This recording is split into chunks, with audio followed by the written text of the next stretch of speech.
Le score aurait pu être cependant plus sévère sans ce pénalty arrêté par Jean Bonnel, petit homme. La victoire était pourtant le mot d'ordre. On voulait absolument remporter cette rencontre, même si c'est vrai que c'était un match amical. Maintenant, malheureusement, beaucoup de situations nous ont été défavorables. Ce que je regrette, c'est qu'on n'a pas été assez consistant dans notre performance. On a joué par à coup. Dans ce match, la sélection du Suriname a été d'une redoutable efficacité.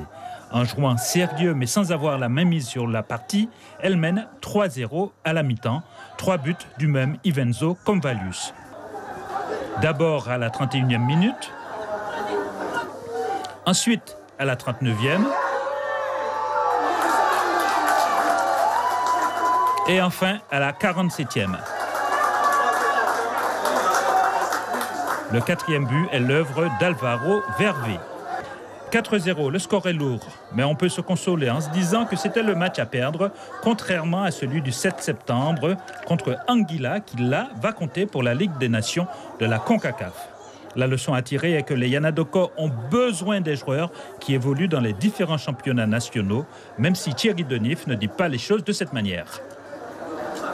Je crois qu'il ne faut pas faire de différence. Le club Guyane, c'est avant tout des joueurs guyanais qui jouent en métropole ou qui jouent au niveau local. On a besoin de tout le monde. Donc nous avons une liste très élargie. Il est clair qu'on ne pouvait pas avoir de joueurs de l'Hexagone pour ce match amical qui n'est pas dans un créneau FIFA. Donc on a élargi la liste aux joueurs locaux. Mais je crois que pour septembre et pour les autres échéances, on aura besoin de tout le monde. Encore 3 semaines pour les derniers réglages. Une victoire bientôt à Anguilla et cette lourde défaite contre le Suriname sera oubliée.